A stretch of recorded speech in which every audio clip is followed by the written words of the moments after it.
Hey,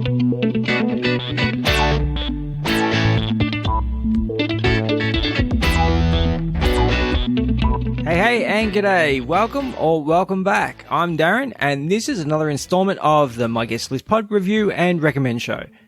This is the companion show to my main interview show that I do every other week that you can find here on the same feed. So, we're still in lockdown here in Melbourne, and things have definitely escalated. We now have a curfew, so that's nice. In a show of force, all of our playgrounds have been shut down and taped off. The government is not going to take any cheek from those militant 2 to 8 year olds. I've heard that kiss chasing and Nerf gun fights are the primary methods of transmission for the Delta variant.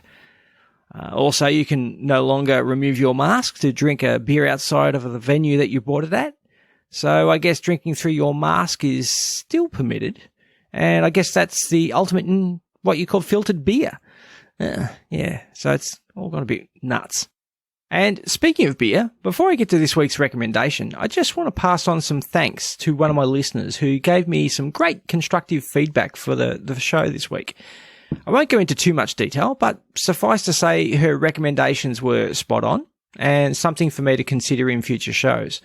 And with a little light internet stalking, I found that, and I hope she doesn't mind me shouting her out, but Ella has an Instagram page called Ella Rates Beer. So pretty much all one word, Ella Rates Beer, where wonder of wonders, she rates and reviews a host of different beers.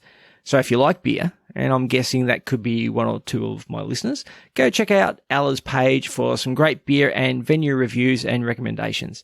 Although it seems she reviews a lot of local beers, I also noticed she does a lot of the international brews as well. So it's a really cool account. Go check it out and support her if you can and get the lowdown on some tasty beverages. Anyway, this week's show is one that is very close to my heart, considering that its format also includes a large component of what I do with my show. And that is, of course, a top 10 countdown. Each week, either Nick Amell or his sidekick host, Brandon, propose a top 10-ish, sometimes it's 5, sometimes it's 12, list to count down on their show, the 10-ish podcast. The host not providing the countdown for the week then has to guess what or who is on said list. And to make it all that more difficult, the person guessing the list does it with no prior knowledge of what the topic is and does it in real time. And in that way, you also get to guess along with one of the boys and see how you fare on the countdown as well. And now that I've made it as clear as mud, why don't I just let the boys explain it?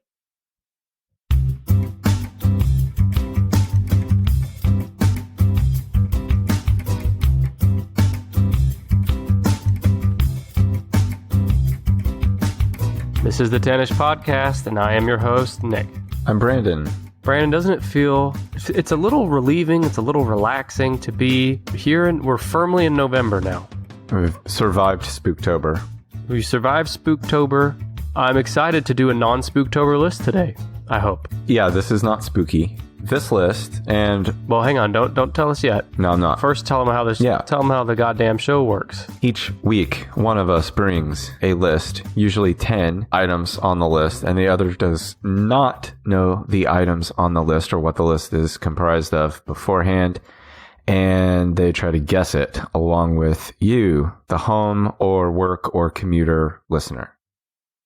Nick and Brandon have a laid-back and natural relationship, and honestly, if Brandon is any more laid-back, he'd probably be asleep. But it's that irreverent attitude of both guys that is part of the appeal of the show. When you listen to the boys, it feels like those discussions you might have with a best mate while sinking a few around a fire. It's that casual competition where coming up with a unique or interesting countdown is nearly as important as getting the countdown correct. Some of the boys' countdowns include what you would expect from this style of show, such as highest grossing films, most visited websites, or top 10 most popular 80s songs on Spotify. However, the boys have also counted down some of the more offbeat topics, like top 10 porn searches of 2019, weirdest things found on X-rays, and America's favourite murder methods. So grab a Diet Dr. Pepper and listen to a bit of what the boys have to offer. The Communion author. But it was just him, right? I do remember in the book he wrote about some house guests that saw it, and also his hypnotherapist, things like that. I don't know. He's not in the top 10. But it's not in here. Okay. Well, let's just Let's start learning. I'm just going to start at the top. So number 10, the Herbert Schirmer abduction. You heard of this one? Somebody grabbed a nerd.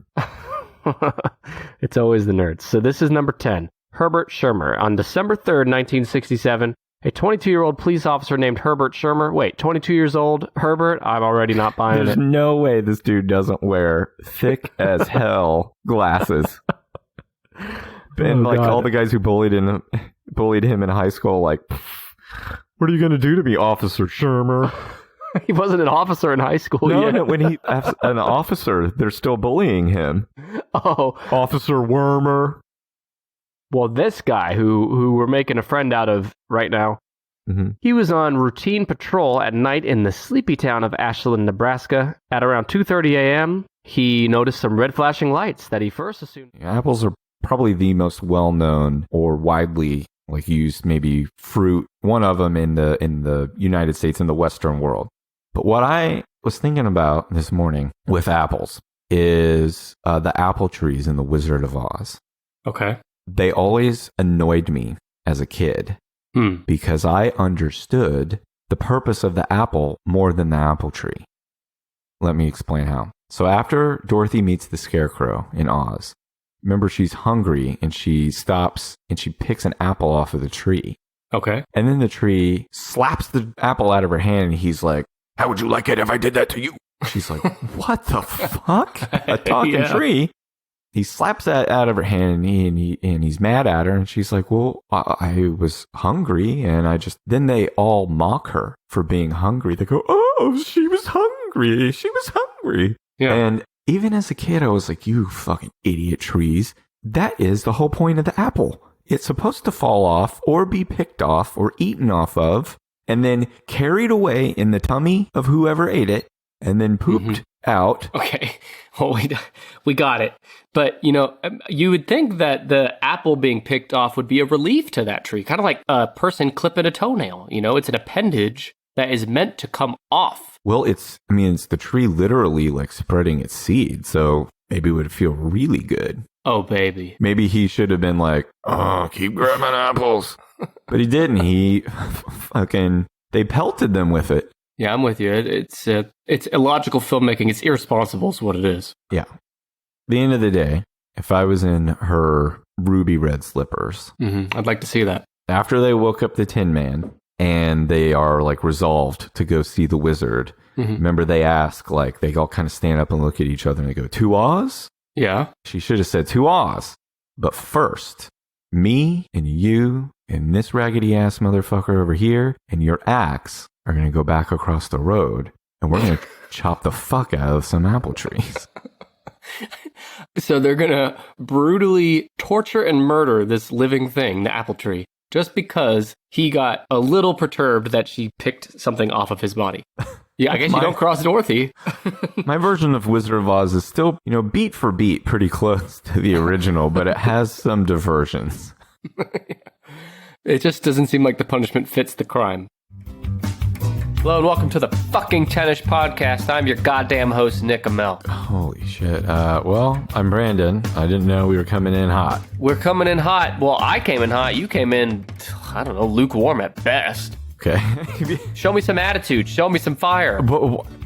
People are coming to us for attitude? They come to us because they want to hear you be sassy. I don't think they're coming to me for Tude, but if you're here for Tude, you might get a little Tude today. We've got a little more raucous subject today.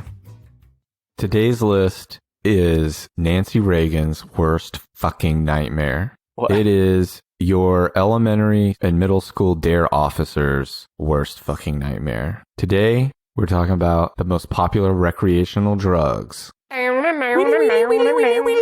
This is great because I just did all the fucking drugs in my house right before we hit record. A mix of them all at once. So we'll see if I fucking survive long enough to guess. I'd be surprised if any of the things on this list were in your home. You don't fucking say. You're not much of a drug fiend. Or small creatures in my house. Yeah. So I mentioned it is scary that, vacuuming is kind of low on the list of hated chores. Yeah.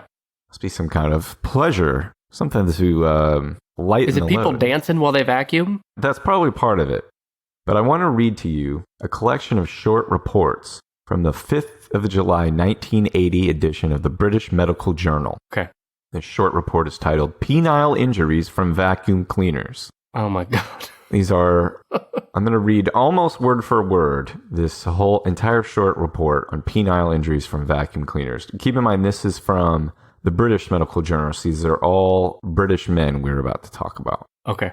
Case number 1. A 60-year-old man said that he was changing the plug of his Hoover Dustette vacuum cleaner in the nude while his wife was out shopping.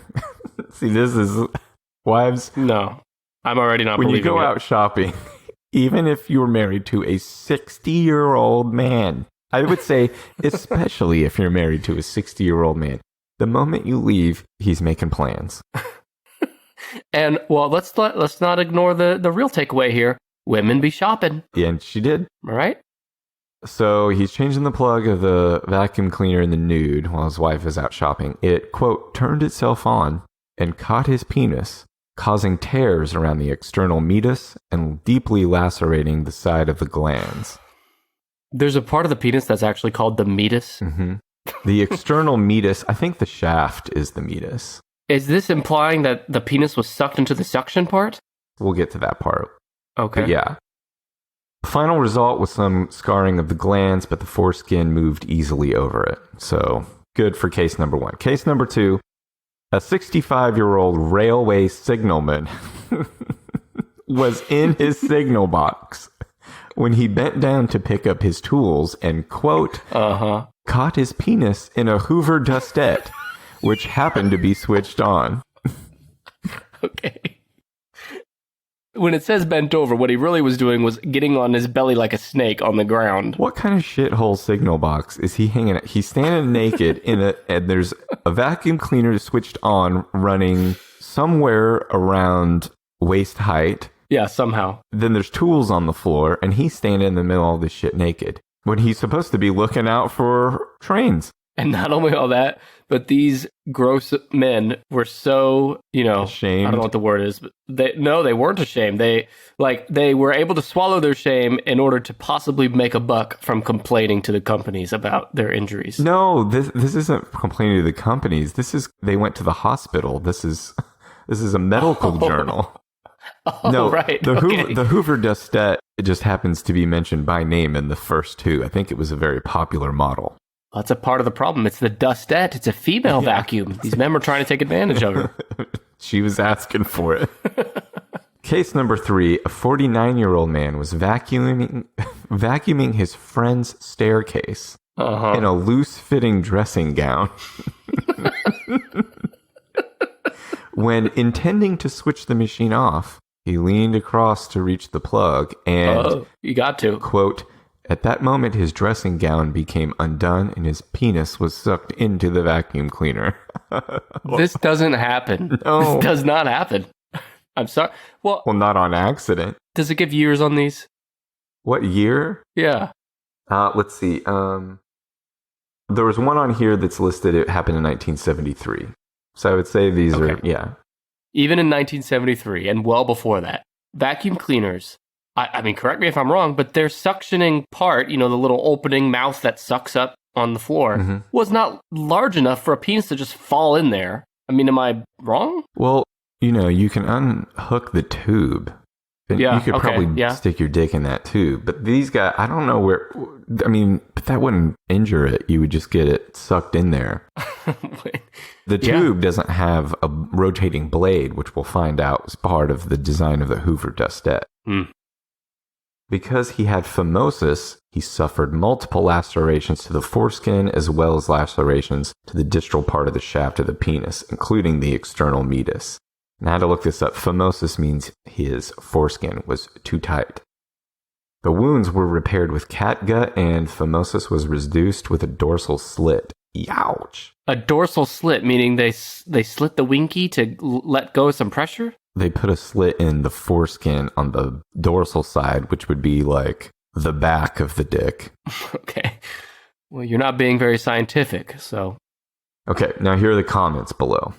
Except for the patient with phimosis, the injuries sustained by these patients were mostly lacerations to the glans penis, that's their dickhead, presumably because the foreskin was retracted at that time. Because it was erect. Right, later on here, at least 2 of the... The boys have 141 episodes and counting, and have a strong merch game also, with some cool t-shirts. They are most active on Twitter and Insta, but also have a Facebook page. A favourite show of mine, do yourself a solid and check out the 10ish podcast, and laugh with and at Nick and Brandon. Thanks everyone. As usual, please subscribe, rate and review where you can, or just tell someone about the show that you think might be interested. Don't hesitate to get in touch with the show if you want to contribute with a recommendation for a podcast for me to check out, or with an idea on how I can make the show better. I'm all ears and encourage your participation. Be like Ella. I hope you enjoyed the show this week. Go check out the 10ish podcast, and as usual, I'll chat at you again next week.